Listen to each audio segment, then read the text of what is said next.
The proclamation arrived on Earth with no warning, transmitted simultaneously to every communication device on the planet. The message bypassed all security protocols, translated itself into every known human language, and even adapted to Braille displays. No encryption could stop it. No firewall could block it. Emperor Xorlax, the Eternal of the Vexary Imperium, ruler of 17 galactic sectors and self-proclaimed arbiter of universal fate, had hidden what he called the Singularity Key somewhere in the vastness of charted space. Whoever found it would become his successor and inherit dominion over his empire to Dr. Amara Okafor, director of xenoanthropology at the United Nations Space Agency, watched the three-dimensional hologram of Emperor Xorlax hover above the conference table. His form was unsettling. 7 limbs arranged in radial symmetry around a central mass of translucent tissue, with clusters of compound eyes that seemed to stare in all directions at once. When he spoke, it was not with a mouth, but through chromatic pulses emanating from his core. For 10,000 cycles, I have guided the greatest civilization this universe has ever known. The translation read across the bottom of the projection. I have conquered worlds, uplifted species, and brought order to chaos. But even the Eternal must eventually face the void. Admiral James Hawthorne, the newly appointed head of Earth's Defense Force, leaned forward. Is this some kind of sick joke? We didn't even know aliens existed until 5 minutes ago. And now one's telling us he's dying and hosting some kind of intergalactic scavenger hunt. It gets worse, Amara said, gesturing for the message to continue. The alien emperor's form pulsed with increasing intensity. The Singularity Key is my final gift to the cosmos, a device containing the collective knowledge and technology of 100,000 extinct civilizations. With it, the bearer can rewrite the laws of reality itself.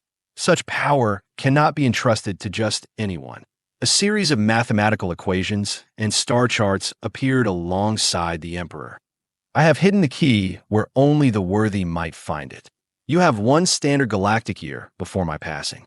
If no successor is named by then, the key will activate its fail-safe protocol, unmaking everything within 1,000 light years of its location. The message ended with a single sentence that sent chills through every person watching. The hunt begins now. May the most deserving species prevail. When a hologram vanished, the room erupted into chaos. Representatives from every major nation shouted over one another. Military officials demanded immediate action, and scientists argued about the authenticity of the message. Admiral Hawthorne slammed his fist on the table. Everyone shut up. Dr. Okafor, your assessment. Amara took a deep breath. The translation software is unlike anything we have ever seen. The mathematical proofs embedded in the message contain solutions to problems we have been working on for decades. This is real, Admiral. And based on the star charts, at least 7 of the clues are within reach of our current FTL capabilities. So we are actually considering participating in this. Cosmic treasure hunt? Asked Dr. Vikram Patel, the agency's lead physicist. Do we have a choice? Amara countered. If this Singularity Key can do what Xorlax claims, we can't let it fall into the wrong hands. And if no one finds it and that fail-safe activates. She didn't need to finish the thought. Admiral Hawthorne stood. How long until our ships can launch? The Horizon and the Pathfinder are already equipped with the latest FTL drives, replied Captain Nadia Rodriguez from the corner of the room. We can have them ready in 48 hours. Make it 24, Hawthorne ordered. Dr. Okafor, I want you on the Horizon leading the research team. Captain Rodriguez will command. Dr. Patel, you are on the Pathfinder. Amara closed her eyes briefly. She'd spent her career studying theoretical alien civilizations.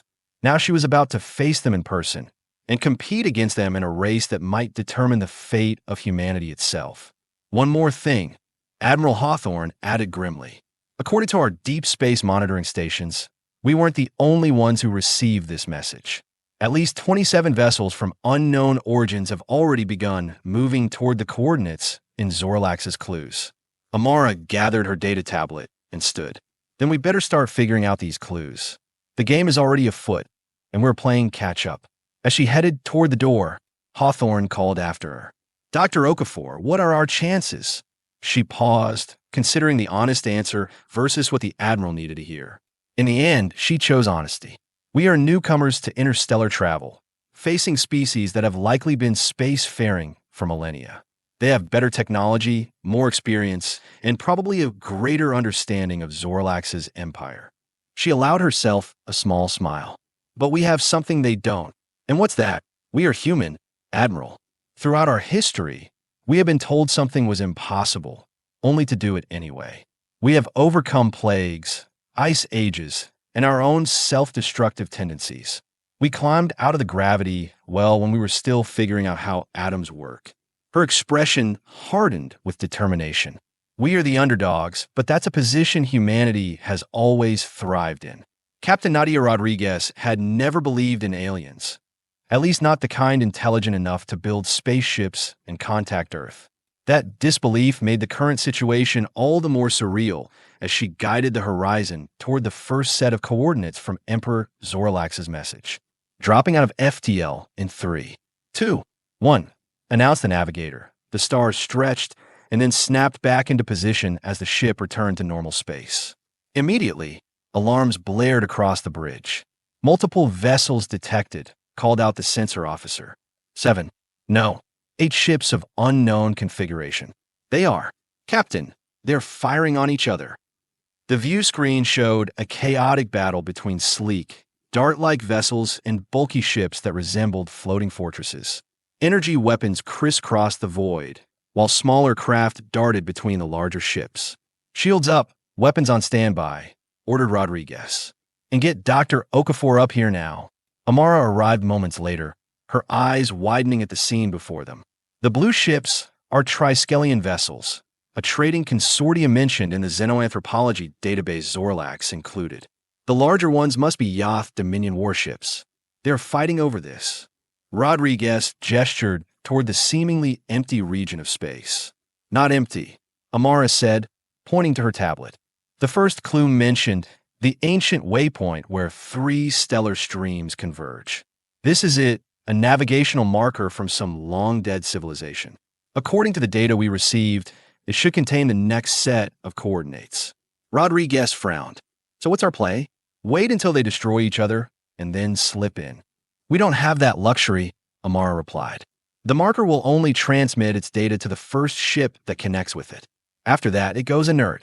One of the alien vessels erupted in a spectacular explosion, sending debris hurtling in all directions.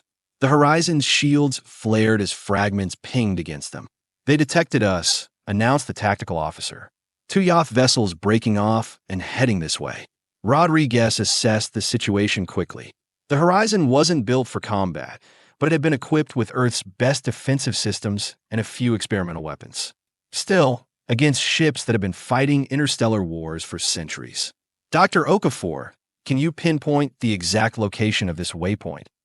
Amara nodded, fingers dancing across her tablet. It's approximately 2,000 kilometers off our starboard bow. Looks like a small structure, maybe 5 meters across.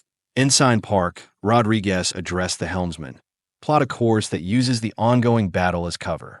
Lieutenant Chong, prepare to launch a probe modified with the translation protocols from Xorlax's message. Captain, protested the tactical officer, if we move closer, we will be caught in the crossfire. That's the idea. They're so busy fighting each other, they might not notice a small probe slipping through. She turned to Amara. Can your probe interface with alien technology? Theoretically, yes. The Emperor's message included basic connection protocols for various species technology. Good, because we are about to test that theory. The horizon surged forward, skirting the edge of the battle. Energy beams from the warring aliens streaked past them, some missing by mere meters. The ship shuddered as one glancing hit partially penetrated their shields. Probe away, announced Lieutenant Chong. On the view screen, they watched the small device speed toward the coordinates Amara had identified. Suddenly, one of the alien ships, a Triskelion vessel, seemed to notice what they were doing. It broke off its attack run and pivoted toward the probe. They have locked weapons on our probe, reported the tactical officer. Evasive pattern Delta, Rodriguez ordered, and ready our particle cannon. The horizon lurched sideways just as the alien vessel fired. The energy beam missed the ship but struck dangerously close to the probe. Captain, said Amara urgently, The probes reach the waypoint, but it needs 30 seconds to establish a connection and download the coordinates.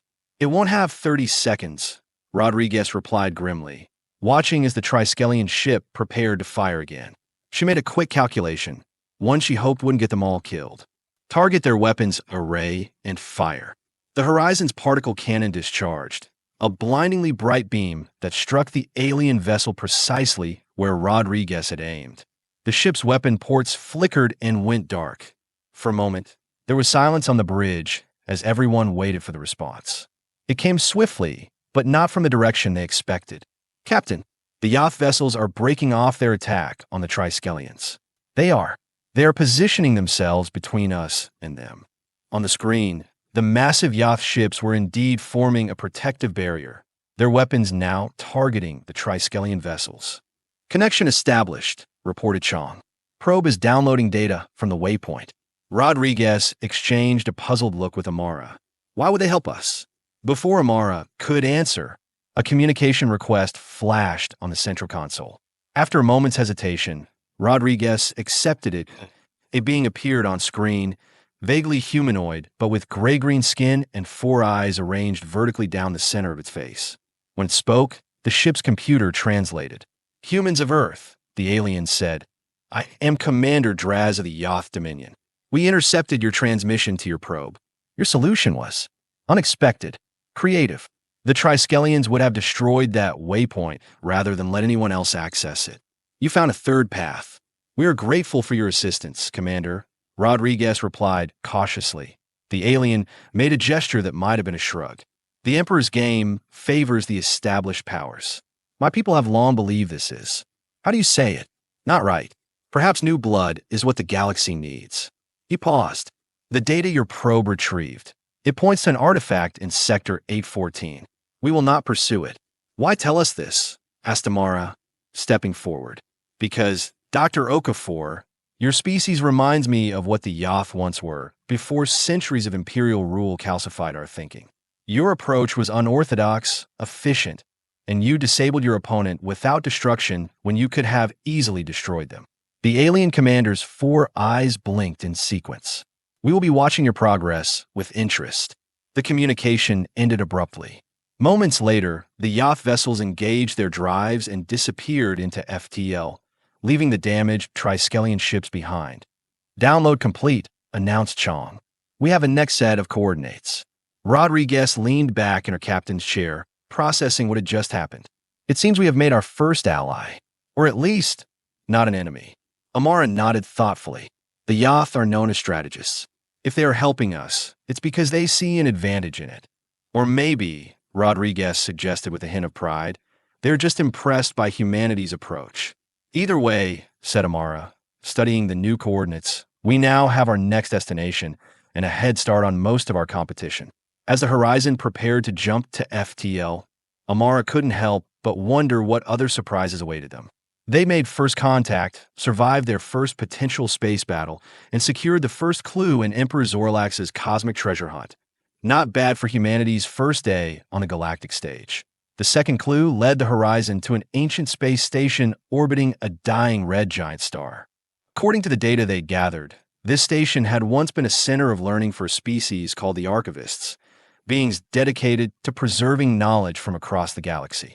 Atmosphere is thin but breathable, reported Lieutenant Tanaka, examining the environmental readings. Structure appears stable. Minimal power signatures detected. Captain Rodriguez nodded. Prepare an away team. Dr. Okafor, you will lead. Take Tanaka and Joe from security, plus whoever else you need from your research team. Amara selected Dr. Wasim Khalidi, their linguist, and Dr. Tara Novak, the exobiologist. Within an hour, they were aboard one of the Horizon shuttles, approaching the massive ring-shaped station. It's beautiful, whispered Novak as they drew closer. The station was constructed from a translucent crystalline material that caught the ruddy light of the dying star, sending prismatic reflections dancing across its surface. And likely booby-trapped, added Tanaka pragmatically, checking her weapon. The Emperor wouldn't make this easy. They docked at what appeared to be an entry port. After verifying the atmosphere was indeed safe, they moved cautiously into the station. The interior was a vast, open space lined with what looked like library stacks extending hundreds of meters upward and inward along the station's curve. "These aren't books," said Khalidi, examining one of the crystalline objects slotted into the walls. "There's some kind of data storage medium." Amara consulted her tablet, which contained all the information they gathered about Xorlax's clues. The message said, "Seek the heart of wisdom where the last Archivist left their final testament. We need to find a central chamber." As they moved deeper into the station, lights began to activate along their path, responding to their presence. The air felt charged, as if the very structure was awakening after eons of dormancy. "I'm detecting other life forms," warned Zhou, checking his scanner. "At least 3 distinct biosignatures already inside the central hub." "We are not alone," muttered Amara. "Let's pick up the pace." They reached a massive circular door covered in intricate symbols. Khalidi immediately began analyzing them, comparing them to the xenolinguistic database from Xorlax's message. "It's a warning," he said after a moment. "In a riddle. It says, 'Knowledge without wisdom is a ship without a rudder. Only those who understand the purpose of knowledge may enter.' Answer the question that has no answer." "That's helpful," Tanaka remarked sarcastically. Amara studied the door more carefully. Below the inscription was a panel with what appeared to be an interface, a surface designed for touch input. "The question that has no answer," she mused. "What kind of question can never be answered?" "A paradox," suggested Novak. "Or maybe a question that generates an infinite regression of further questions," added Khalidi. Amara placed her hand on the interface panel. Immediately, symbols began to appear, shifting and changing as if responding to her thoughts. Then, in perfect English, a question formed. "Why seek knowledge?" "It's asking us to justify our pursuit," Amara said quietly. "This isn't a factual question, it's philosophical." "So what's the answer?" asked Zhou, glancing nervously back the way they'd come. Amara thought for a moment, considering what she knew about the Archivist from the Emperor's database. They had dedicated their existence to the preservation of knowledge, not for power or advantage, but for its own sake. She placed her hand back on the panel and focused her thoughts. "Knowledge itself is not the goal. Understanding is. We seek knowledge not to possess it, but to be transformed by it." The panel glowed brightly, and a massive door began to slide open with a sound like distant chimes.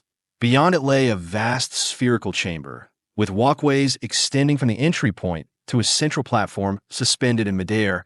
And they weren't alone. 3 different alien species were already on the walkways, approaching the center from different entry points. One group resembled towering insectoids with iridescent carapaces. Another was composed of small, quick-moving beings with multiple limbs and large eyes. The third was a single entity, a floating mass of interconnected bubbles that pulsed with internal light. All of them stopped when they saw the humans enter. "The Kavuri Collective," Amara whispered, identifying the insectoids. "The small ones must be Xeraxians. I don't recognize the floating one." "They don't look happy to see us," observed Tanaka, her hand moving subtly toward her weapon. Amara held up her hand in a gesture of peace.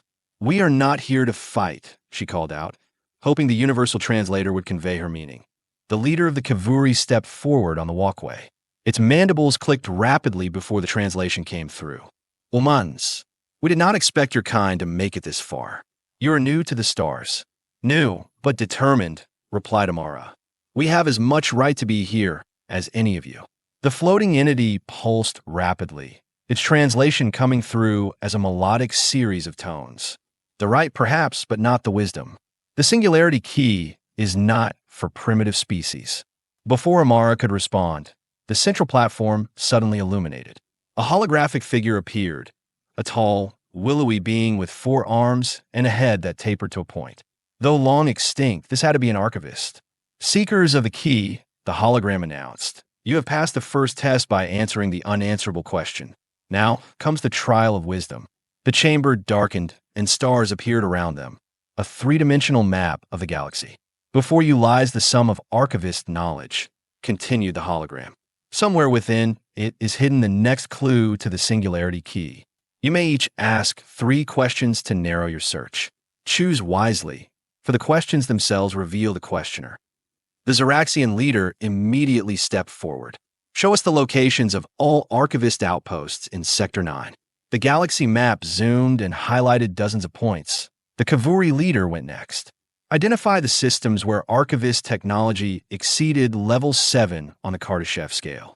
More points illuminated, creating a different pattern. The bubble entity pulsed. Show the final journey of Emperor Xorlax before he hid the key. A path appeared, winding through several star systems.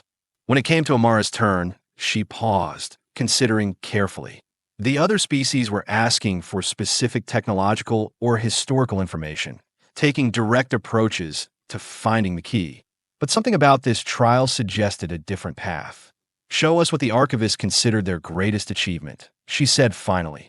The map shifted dramatically, focusing on a single point, a small planet orbiting a yellow star. The aliens muttered among themselves, clearly surprised by her question. For her second question, Amara went deeper. Show us why the Archivist considered this their greatest achievement.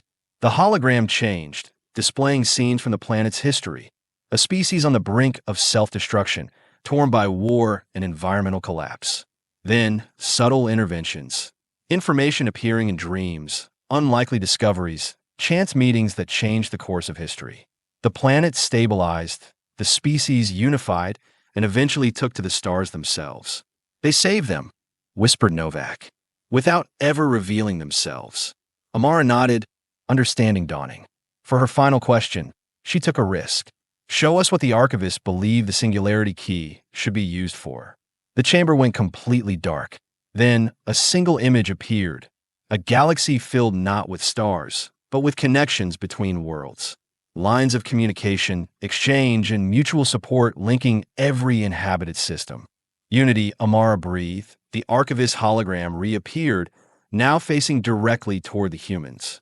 The path is revealed to those who understand our purpose.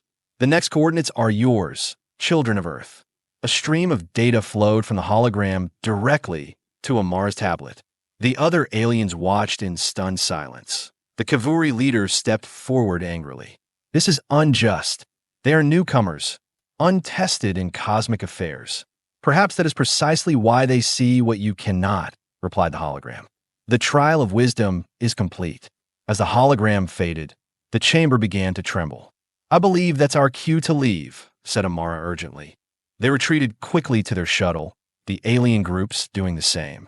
As they pulled away from the station, they watched it begin to fold in on itself, the beautiful crystalline structure collapsing like a closing flower. What did you see? Asked Rodriguez when they returned to the horizon. What made your questions different? Amara looked at the captain thoughtfully. The others were looking for power, for technological advantage, or direct paths to the key. But that's not what the Archivist valued, and it's not what Xorlax is testing with these trials. He's looking for a worthy successor, realized Rodriguez. Exactly. Someone who understands that the greatest power isn't in domination, but in connection. Amara held up her tablet, displaying the new coordinates. And now we know where to go next. As the Horizon prepared to jump to its new destination, news arrived from Earth. The Pathfinder had successfully navigated a different set of clues and was converging on a similar path. Humanity, it seemed, was proving surprisingly adept at Emperor Xorlax's cosmic game. And somewhere out in the vast darkness of space, the Singularity Key waited. Along with whatever fate its discovery would bring 0.6 months into the hunt, the playing field had narrowed dramatically. Many species had given up or been eliminated through the increasingly difficult trials. Some had turned on each other, forming alliances only to break them when advantage presented itself. The Horizon and the Pathfinder had maintained contact throughout, sharing discoveries and supporting each other when possible. Dr. Vikram Patel's team had taken a different route through the clues, but had ultimately reached the same conclusion as Amara's. The Singularity Key was hidden on a small, unremarkable moon orbiting a gas giant in a system that had once been sacred to Emperor Xorlax's people. Now, both Earth ships orbited that moon, scanning its surface for any sign of the key. They weren't alone. 3 other vessels from different species were also in the system, maintaining an uneasy truce as they all searched. Anything? Asked Rodriguez, pacing the bridge of the Horizon. Nothing definitive, replied Lieutenant Chong. There are several unusual energy signatures, but the moon's composition makes it difficult to get clear readings. The communications system chimed. Captain, we are receiving a transmission from the Pathfinder. Dr. Patel's face appeared on screen, looking both excited and concerned. Captain Rodriguez, Dr. Okafor, we have detected something unusual. A structure buried approximately 2 kilometers beneath the surface at the moon's north pole. It bears the same energy signature as previous Archivist technology we have encountered. The other ships will have detected it too, warned Rodriguez. Undoubtedly, agreed Patel. But there's something else. The structure appears to be changing, reconfiguring itself, almost as if it's responding to our presence. Amara leaned forward. The final trial, she murmured. It has to be. We need to get down there, said Rodriguez decisively. Prepare landing teams from both ships. Dr. Okafor, you will lead our team again. Captain, interrupted the tactical officer, the Kavuri vessel is powering weapons. They are targeting the other alien ships. On the view screen, they watched as the insectoid species' massive warship opened fire on the Xeraxian scout ship. The smaller vessel evaded the first barrage but took heavy damage from a second. They are tired of the hunt, observed Rodriguez grimly. They are eliminating the competition.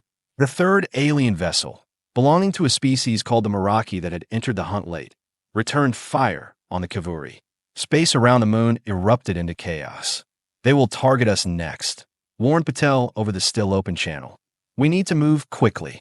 Agreed. Prepare for immediate landing. Rodriguez turned to her tactical officer.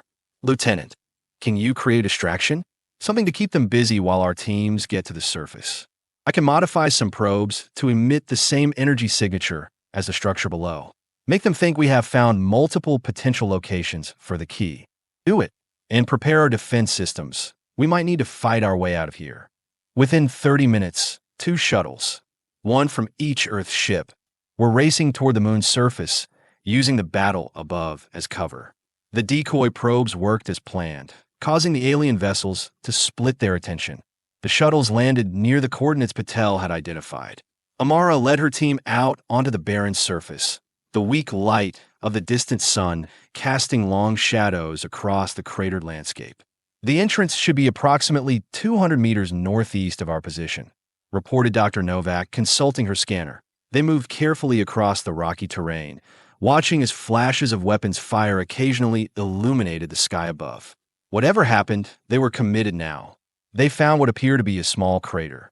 As they approached, the ground beneath them trembled, and the crater began to transform.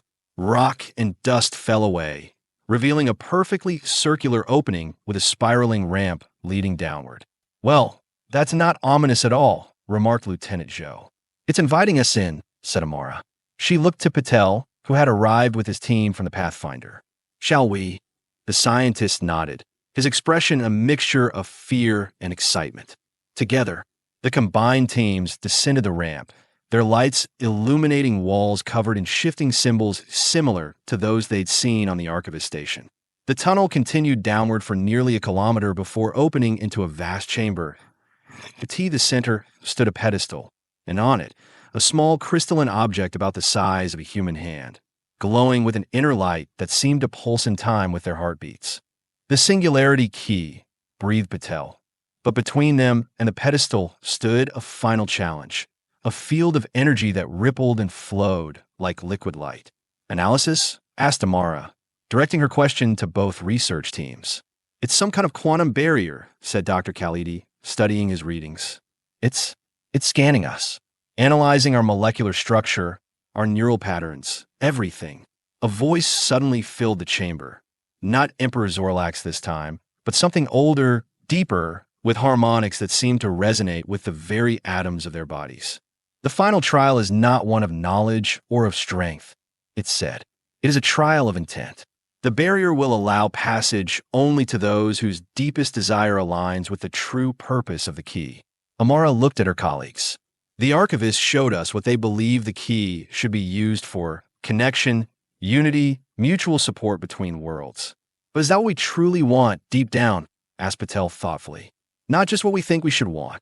Before anyone could answer, the chamber shook violently. Dust and small rocks fell from the ceiling. The battle above must have intensified, said Zhou urgently. We may not have much time. Amara stepped toward the barrier, considering everything they'd learned about the Emperor's trials, about the Archivists, about the key itself. This wasn't a test of knowledge or even of wisdom now. It was a test of heart. "I will go," she said quietly. "Amara," Rodriguez began, but Amara held up her hand. "I have been studying this from the beginning. I understand what's being asked." She took a deep breath. "If I fail, find another way." She stepped forward directly into the shimmering barrier. It enveloped her like liquid light, cool against her skin. She felt it probing deeper, past her thoughts and into the core of her being, examining her fears, her hopes, her deepest motivations. Why did she want the key? For humanity's protection? For Earth's advancement? For her own glory as the one who found it? She let those surface desires fall away, reaching deeper into herself. Why had she become a xenoanthropologist? Why had she dedicated her life to understanding other forms of intelligence? Because she believed in connection, in the power that came not from domination, but from diversity, from the beautiful complexity that arose when different minds, different ways of being interacted and grew together.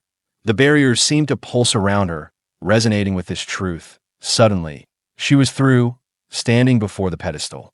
The key floated inches above its surface, spinning slowly.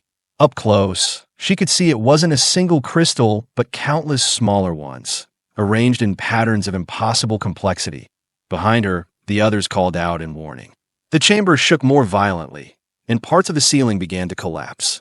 Amara reached out and took the key. The moment her fingers touched it, knowledge flooded her mind. Not facts or data, but understanding. She saw the Emperor's true purpose, the reason for the hunt, the nature of the key itself. It wasn't a weapon or a tool of dominance. It was something far more profound. The collapsing chamber suddenly stabilized.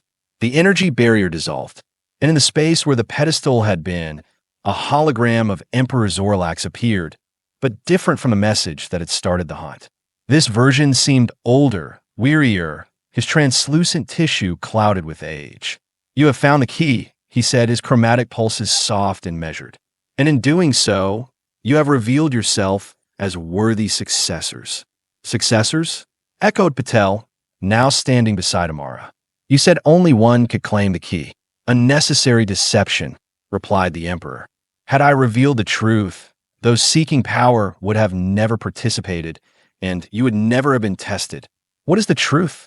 asked Amara, though she already knew the answer from what the key had shared with her mind. "The Singularity Key cannot be wielded by a single being or species. It was never meant to grant domination over others. It is a nexus, a point of connection between all sapient minds across the galaxy." The hologram expanded, showing a vast web of light connecting countless worlds. "For too long, the species of this galaxy have existed in isolation or in conflict. The key offers another path, a shared consciousness where knowledge, resources, and understanding flow freely between all who choose to join." "A galactic community," whispered Amara. "Precisely. My empire was built on conquest, on the belief that order could only come through control. I was wrong. True stability, true growth, can only come through willing cooperation." The Emperor's form pulsed with what might have been regret. "I'm the last of my kind. When I pass, there will be chaos as others vie for power. Unless there's an alternative ready to take its place," finished Rodriguez. "A different kind of interstellar organization. One based not on dominion, but on mutual benefit," agreed the Emperor. "The key will allow for instantaneous communication across any distance. Shared knowledge, resources directed where they're most needed. And you believe humanity should be part of this?" asked Patel. "You found the key when older, more technologically advanced species could not. You understood what they did not, that the greatest power comes not from control but from connection." The Emperor's form began to fade. "The choice is yours. Use the key to establish the connection, or keep it dormant. Either way, my time is ending. What follows will be of your making, not mine." As the hologram vanished, the chamber began to reconfigure itself, opening passages that led back to the surface. Above, the sounds of battle had ceased. "What do we do?" asked Rodriguez, looking at the key in Amara's hands. Amara considered the knowledge the key had shared with her, the potential for a genuinely united galaxy, but also the risks. Humanity was still young, still finding its place among the stars. Was it ready for such a profound connection with species so different from itself? "We take it home," she said finally. "We study it. We understand it fully." And then she smiled, looking at the diverse team of humans around her, scientists and soldiers, dreamers and pragmatists, all who had worked together to find this moment. And then we decide together, as humanity always has when facing its greatest challenges. 3 months after their return to Earth, Dr. Amara Okafor stood before the United Nations General Assembly. The Singularity Key hovered in a containment field beside her, its crystalline structure catching the light from the chamber's windows. After extensive study, she began, her voice steady despite the weight of the moment. "We can confirm that Emperor Xorlax's claims about the key were accurate. It is indeed capable of creating a galactic communication network unlike anything we have ever imagined. It does not, however, grant godlike powers or the ability to rewrite reality, at least not in the way we initially feared." The chamber remained silent, world leaders leaning forward in their seats. In the 3 months since the key had been brought to Earth, humanity had experienced a surge of technological advancement simply from studying the artifact. Medical breakthroughs, energy solutions, and advances in material science had already begun transforming life across the planet. "The key offers us a choice," Amara continued. "We can activate it, joining a network that will eventually connect all willing species across the galaxy. Or we can keep it dormant, continuing to study it while maintaining our independence." Admiral Hawthorne, now standing as Earth's representative to the newly formed Interstellar Relations Committee, stepped forward.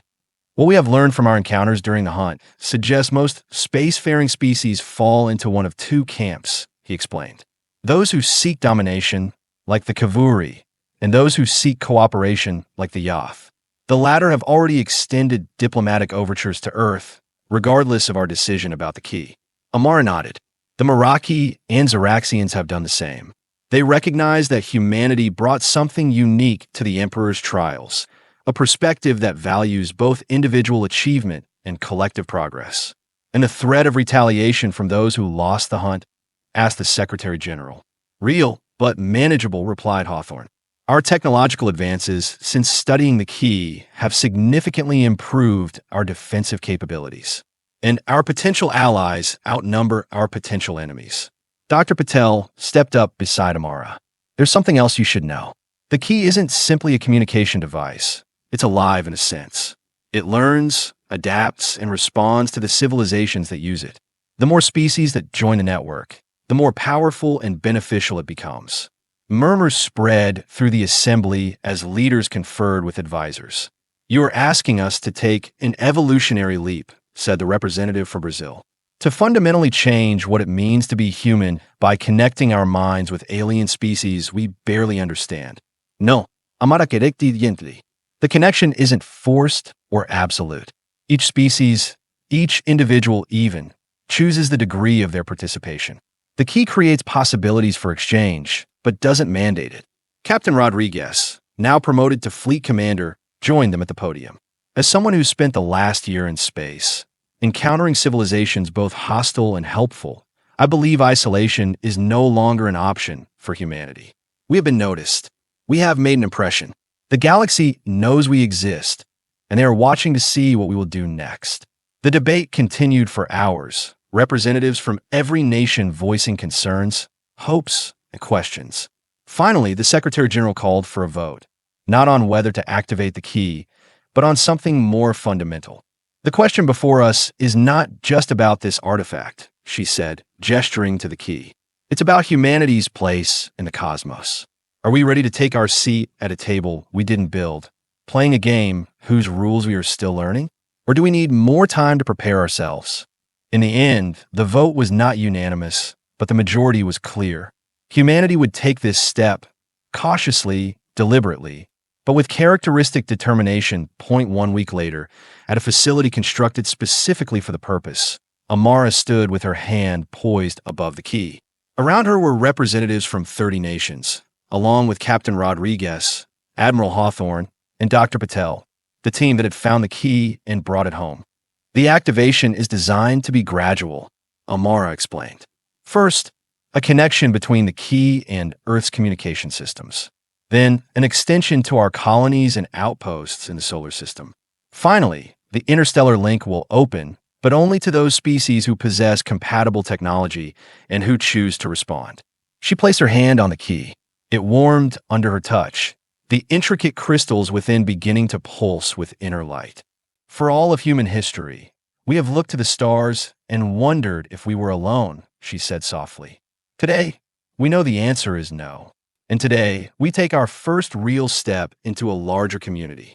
The key flared brightly, its light spreading outward in concentric waves. Displays around the room lit up with streams of data as Earth's networks connected to the artifact. Connection established, announced the technical team. Phase 1 complete. Within hours, the effects began to manifest. Scientists across the globe reported breakthroughs in seemingly unrelated fields, as if the key was enhancing their collective problem-solving abilities. Communication systems became clearer, more efficient. Quantum computers processed calculations that would have taken years in mere minutes. And then, exactly 1 week after activation, the first response came, not from their allies like the Yoth or Meraki, but from a species humanity had never encountered. Their message, translated by the key itself, was simple. We hear you. We see you. We welcome you. Over the following months, more responses arrived. Some were cautious, others enthusiastic. A few were hostile and were carefully monitored but not engaged. The galactic community that Emperor Xorlax had envisioned began to take shape, not as an empire ruled by force, but as a network of civilizations linked by choice point 1 year to the day after the key's activation. Amara found herself aboard the Horizon once more. The ship had been refitted with technology derived from their alien allies, making it faster and more capable than ever before. They were embarking on humanity's first diplomatic mission beyond the solar system, a journey to meet the Archivist's successors, a species that had contacted Earth specifically because of humanity's role in finding the HFY the Horizon prepared to engage its new FTL drive. Captain Rodriguez joined Amara on the observation deck.